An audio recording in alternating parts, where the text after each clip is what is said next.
ones, welcome hip cats, groovy chicks. Welcome to the Jazz Ranch. I'm going to be playing a song for you that I recently discovered, and it really got under my skin and into my ears, so I have to turn you on to it. And the way it happened was this. I was going through a drawer in the house, and I discovered these old cassettes recordings I had made back in the 80s. I had played a gig in Boston, actually Cambridge, in the 1369 Jazz Club. It was a Monday night. And I played there with a great saxophonist, Junior Cook. Now, he played with Horace Silver during the 50s and 60s in the famous Horace Silver Quintet of that era. And he was brought into the club as a special feature to play with the house trio, and I was in the house trio. So he brought this song in, and he brought a lead sheet for a song called Nothing Ever Changes My Love for You. Now, he played it as a bossa nova. So I'm listening to this song on the cassette, and I think it's really hip, you know. So I decided to check it out and do a little research on YouTube, and I discovered a version recorded by Nat King Cole back in the 1950s and another recording by George Shearing, and they both played it as a bossa nova, but a very commercial, sort of square sounding take on it. And the way Junior played it was so hip, but I mean, he could play Twinkle Twinkle Little Star, make it sound hip, of course. Anyway, it got under my skin. I just had to learn it, you know. So I'm going to play it for you. I'm going to talk about it later on. The arrangement I'm going to be using is some ideas I learned from Bill Evans' playing and his arrangements. And I'm going to be using the spread voicing, the rootless chords, and the locked hands technique. So I'll talk about it later on. So here's a great song that I discovered recently. And if you know this song, please write to me. But here we go with Nothing Ever Changes My Love for You. Here we go.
Hello, welcome to the Jazz Ranch studio. I'm going to be talking about what I played in this song, Nothing Ever Changes My Love for You. I discovered this song recently. It got in my head, and I just had to learn it, and now I want to give it to you and talk about arranging techniques, and also how to shift quickly from the spread voicing to the rootless voicings, and how I use that technique in this song. Now, this song is an AABA, but the A section is 16 measures, so it's a lot longer than your traditional 32 measure. It's something like 56 measures. It has 24 extra bars. So we need to find a way to play an interesting arrangement, tell a story, and keep it evolving. Now that's something I learned from Bill Evans. He's always changing what he's doing. He doesn't repeat himself. You know, like in a conversation, you're telling a story. You want to keep it interesting by taking it down different avenues, so to speak. And that's what I tried to do in this arrangement. Now, I wanted to keep it short, and because it's a long tune, I repeated back to the bridge and then took it out from there, the last A. So rather than going back to the top of the tune with the improv, I went back to the bridge. And I also improvised on the last A of the AABA. So I start out with the spread voicing, and first chord had a short introduction, just B major to B flat, and then those are pickups, and there's your melody. There's your melody. Now, I'm playing root position. I'm playing root position chords in the spread voicing here. So I'm playing, actually I played a B flat sus there. Then there I made that diminish just because that note there is not in the chord E flat. It's the ninth, but it sounds nice to, that appoggiatura idea is to play the diminished chord and then resolve it to the E flat major on the next chord, on the next note, which is the third of the chord. So that works nicely. Then there's the D minor 9. Now I spread that out in tenths, right? So these are spread voicings, root and tenth, root and seventh. So the rule now is when I'm playing cyclically, like 2-5-1, I'm going to shift positions from the root position, from the 10th to the root and the 7th to root and 10th, or root and 7th, root and 3rd, root and 7th. When I'm moving stepwise, I'm going to keep the same position on the root and 7th, root and 7th, root and 7th, or root and 10th, root and 10th. Because we're going to keep the same position but shift on the cyclical movement and change, keep the same position on the stepwise movement, either ascending or descending, either stepwise or chromatic. So there you have the 10th, the root and 7th, and I put the flat 5 in there, or the sharp 11. Now here, root and 7th, I just need 3 notes here. I could have added the, or really right there, I just need those 3 notes on that harmony. 3 notes. There, I can add that note. You see, so those are root and 7ths moving down stepwise, chromatically, and so on.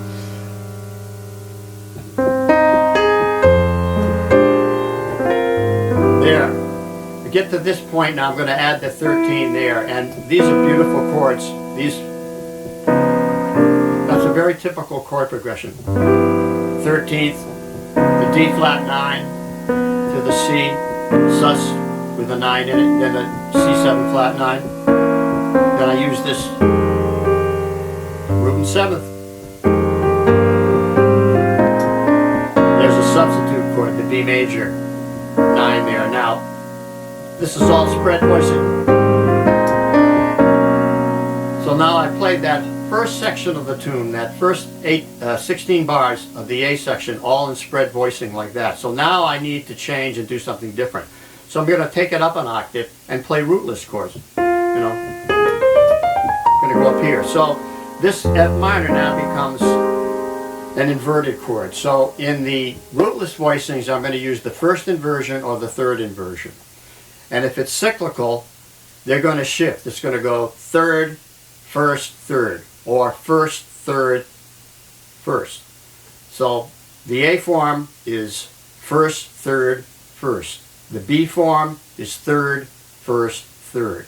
Now that's something you want to learn from a previous video I've made on Rootless Voicings. If you go to my page, my YouTube page, just Google my name on YouTube. It'll take you to my page, my home page, and then you can look up my playlist and find all the videos I've made on Rootless Voicings. I've made about 20 of them or more. And I've had drills with those and everything. So you want to learn the A form and the B form and play them through the cycle of fifths, 2, 5, 1s. You want to do these. And so on. You want to learn those in both positions. And you want to be able to shift quickly. So there's a really good example here of the shift. And when I get to this, there I'm up here now, so I'm going to go first inversion on the C minor 9, the first inversion on the B7, but then I'm going to shift to third inversion. Now that's what you want to learn, is you want to learn those shifts. And this breaks the rule, because I said the rule was keep the same position on the stepwise movement, but here is an exception. I'm going to play first inversion, then shift to third inversion. Why? Why did I shift? Because I don't want to go here. I don't want to go to that chord. You could do it and it would sound not bad, but the other way is better. There, to me, I prefer, and I think that's what Bill Evans would do. And in some cases you might stay all in the third position, like. But I like starting in the first inversion and then shifting there. See, so that progression there becomes third inversion, first inversion, third inversion. So I started out in first inversion, third inversion, third inversion, first inversion, third inversion. Let's repeat that so you get it clear. First inversion, third inversion, first inversion, third inversion. And it's very coherent.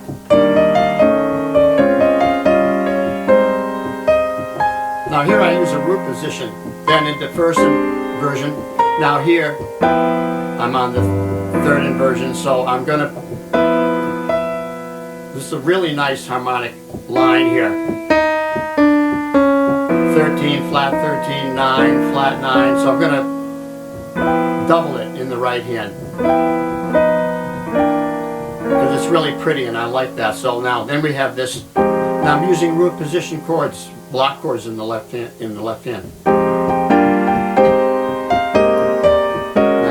Then inversion there. Okay, so there will be times I'll use root position. I won't always play a B form. You know, you have to be able to be flexible to play any of the positions when they sound right and sound good. So right there, the root position sounds very good. I could have done first inversion, but it wouldn't sound as good. Say it's too high. And, you know, I don't want to do this. I don't want to go. I want to stay up here. Then I'm going to resolve it down to E flat by way of a half step approach from above, and then one more half step down. Why? I want the D7 sharp 9 because I'm going into G minor. I'm going into the 3 chord here, and actually I'm changing keys. I'm changing to the minor key of B flat, relative minor of B flat, which is G minor. So now I'm going to have an E natural in the melody. Have an F sharp. Why? Because the 2 chord to 5 in G minor, I'm going to have an F sharp on the D7 chord. So now I have a whole new idea. Plus I'm playing it like locked hands with doubling the melody in the left hand. And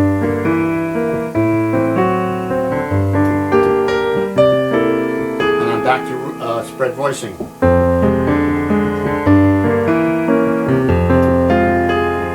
See, so now I'm mixing it up. You see, I'm moving from spread voicing for the first day, rootless voicings for the second day, and then on the bridge, locked hands in spread voicing. doubling the melody in the left hand. So it's evolving. I'm telling the story and making it interesting by keeping new ideas coming in, you know, ongoing with your arrangement and your story. So now when I get to the last day, right after the bridge, I'm going to vary the melody and improvise a little bit. And then I'm going to go back to the bridge and improvise on the bridge. And then back to the last day, state a little bit of the melody, but still improvising, keeping new ideas. Whenever you improvise, you're creating new ideas. So the arrangement continues to evolve and stay interesting to the listener. This is a short, it's a long tune, but it's a short arrangement because I'm doing it that way. I'm keeping it short by going back to the bridge, not repeating the whole song again. Just one time through the song, back to bridge, and then the last day, and then vamping out.